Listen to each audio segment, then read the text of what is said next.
being a skinny dude without muscle sucks. And I'm going to explain why you aren't building muscle. Comment down below what you feel the hardest part of building muscle is. First up might be the lack of proper nutrition. Now, nutrition is one of the biggest factors to consider when trying to build muscle, and this food is what gives you the ability to build muscle, as well as provide energy for your body. Another big reason nutrition is so important is because it is very hard to build muscle without an adequate amount of calories. And sometimes you have to gain a little bit of fat before you start building muscle. With that being said, protein is very important for building muscle, and carbs and fats are important because this is what gives you that short and long form energy. Some protein rich foods include chicken, beef, beans, eggs, and fish, as well as dairy products like milk or cheese. Keep in mind you do want to have as balanced of a diet as possible. However, there are popular diets such as the keto diet, which sacrifice carbs for the majority of proteins and fats, and the Ornish diet, which heavily cuts fats. Now, a lot of these diets can come off as trendy and different, so they may seem more appealing in the short term. However, the less likely you are to have holes in your health. Inadequate training program. In a training program, there needs to be some sort of training progression or change throughout it. Over time, your body adapts to your style of training, so it's important to change things up and avoid plateaus. Compound exercises such as the squat, bench, and deadlift are phenomenal to have in your training program because this provides you the most bang for your buck due to the larger amount of muscles and muscle groups being worked, which makes these kind of exercises far more efficient. Not to mention, they are far better for fat loss as opposed to isolation exercises. Progressive overload. Now, this is one of the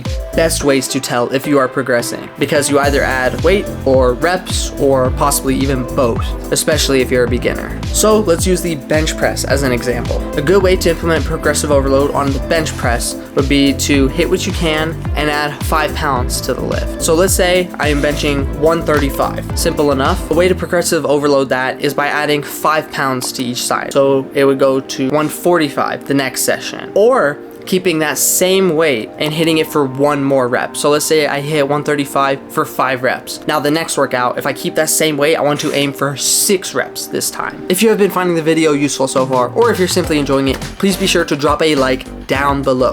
Insufficient rest and recovery. Now, I preach rest and recovery all the time on this channel and how this can be done through sleep, deloads, and simply rest days. When you are working out, your muscle is getting torn down. This is when you are at its weakest point. And if you keep working out before it can build back up, you're just going to keep tearing it down and you won't be experiencing any progress. However, when it's torn down and you let yourself recover, that's when you get bigger and stronger.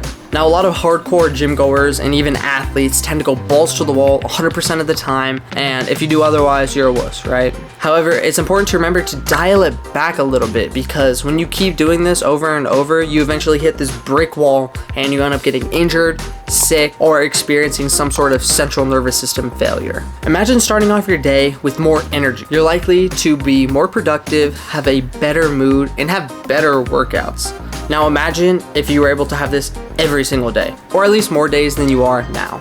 And that is where sleep comes into play. Now, some tips on how to get better sleep include turning off all blue light, whether it's TV, phones, iPad, about 1 to 2 hours before bed. Now, I know realistically in today's day and age that is very hard to do, even for someone like myself, which is why I have blue glasses. And I usually just tend to throw these on 1 to 2 hours before bed as opposed to shutting everything down, which just seems more realistic overall for most people. But they do work for me, and I would highly recommend them for you as well. A nice cool room helps a lot. Some people like white noise, such as like a fan going on in the background. That helps people sleep as well. No lights, everything as dark as possible. I go far more in depth on this in another video, which I will link in the description down below on how to get better sleep. Now, as far as some tips for better recovery go, schedule rest days or take them as you feel fit. Walks are a great strategy to help decrease the pain of that lactic acid. Stretching and massaging your sore muscles can do the same thing as well. And of course, drinking lots of water. These are all ways that I personally recover. It might help you as well. Inconsistent training habits. Now, the easiest way to build muscle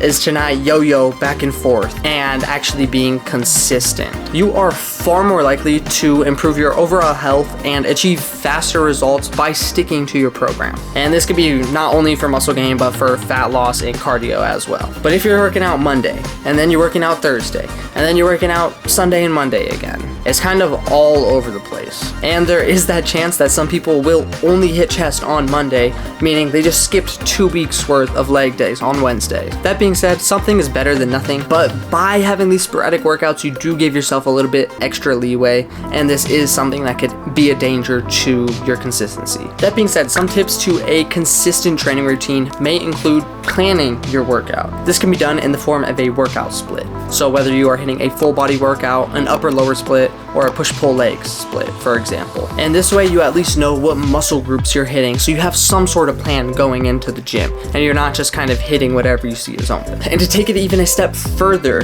you could even try listing out the exercises that you are going to do on each day. So for example, on leg day, you want to do squats, RDLs, leg extension, calf raises.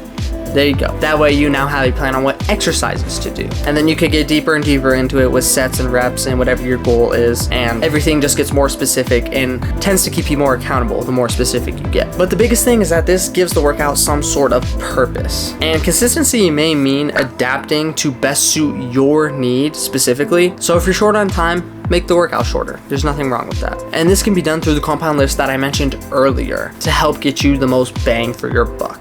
I feel another big reason that a lot of people aren't building muscle is because they give up way too early. There is this lack of patience and even unrealistic expectations that hinders their ability to stay motivated. It's important to understand that progress takes time, and just because you don't look super jacked right away doesn't mean your body isn't helping you out and working for you, and progress isn't being made. This stuff takes time, and your commitment can heavily determine how fast you produce these results. That being said, everyone's genetics are completely different, and your friend who's only been lifting for 2 years might have already packed on more muscle than you, and you've been lifting for 6 years. Dialed in sleep, dialed in nutrition, everything.